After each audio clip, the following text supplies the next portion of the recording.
қыркүйектің 18-і Алматыға кеш келетін сияқты. Әлі ыстық.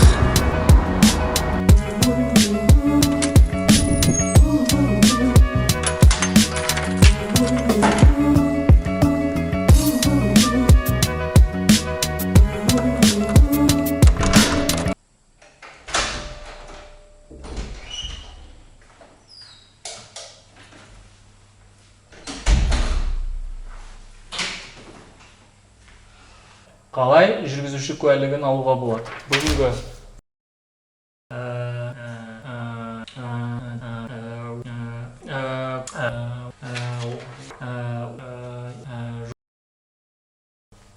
жиырма 29 шілдесінде осы бір куәлікке қол жеткіздім. Көптің ойында, көптің түсінігінде жүргізуші куәлігін тек қана сатып алуға болады, немесе емтиханда әдейі құлатады деген сияқты түсініктер бар. Мен ол түсініктерді жоққа шығарамын. Өз басым, өзімнің жеке дайындығыммен куәлікке қол жеткіздім. Қалай жеткізуге болады, сол туралы бүгін айтып беремін. Сонымен куәлік алудың екі жолы бар. Біріншісі оқып алу, екіншісі оқымай да алу. Оқып алу бұл арнайы автошколаларда белгіленген мезгілде бір немесе 3 ай аралығында орташа есеппен 40 000 теңге төлеп сіз оқып аласыз. Оқып алуды мен кеңес беремін барлығына. Сонымен қатар мүлдем машина айдап көрмеген, жол жүру ережесін білмейтін адам болатын болса, міндетті түрде оқығаныңыз абзал. Себебі өзіңізге жақсы. Одан кейін оқымай алуға ең оңай жол оқымай алуда бар жоғы 10 000 теңге ақша кетеді. Бұл 10 000 теңге сол емтихан тапсыруға баж салығы, екіншісі ол 86 формасын толтыруға. Бар жоғы 10 000-ға жуық ақша кетеді. Емтихан тапсыру арнайы мамандандырылған цондарда жүзеге асады. Спеццон дейді, автоцон дейді. Сол жерде ол әрбір қалада бар. Емтихан 2 этаптан тұрады.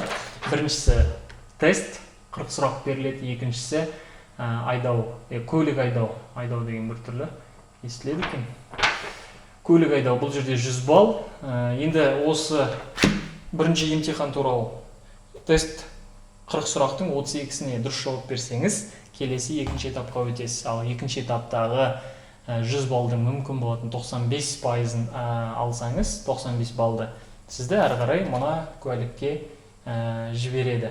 Сонда таңертең барып, кешке болса түске дейін, түстен кейін кезекке байланысты бір күнде жүргізуші куәлігін алып кетуге болады. Мемлекет дәл қазіргі жағдайда осындай жағдай жасап беріп отыр. Бірақ өкінішке орай біз оны өзіміз бір айналма жолдармен қиындатып, зиян келтіріп алып жатырмыз. Енді оқымай алған өзімнің жолымды айтып берейін. Ол ең бірінші тестке мен мына 2 портал арқылы дайындалдым.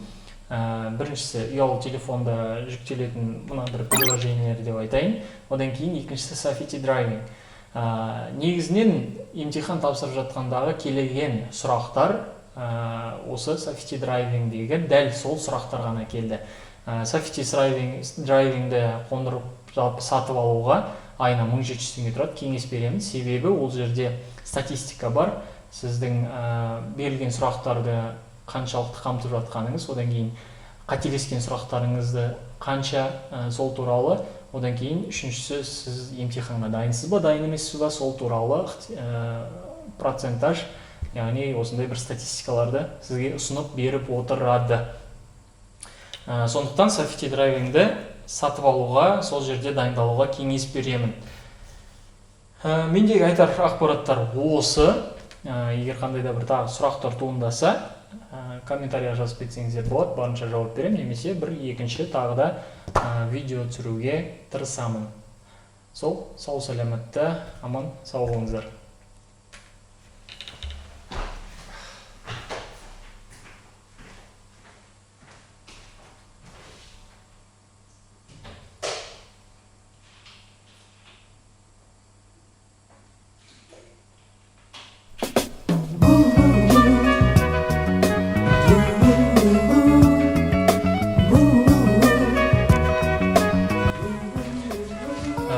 Кстати, егер имтиханнан қалып қалсаңыз, тағы да бір аптадан кейін қайтадан келіп тапсыруға мүмкіндігіңіз бар. Одан да қалып қалсаңыз, одан кейінгі тағы да бір аптадан кейін 8-ші күні келіп тапсыра берсеңіз болады.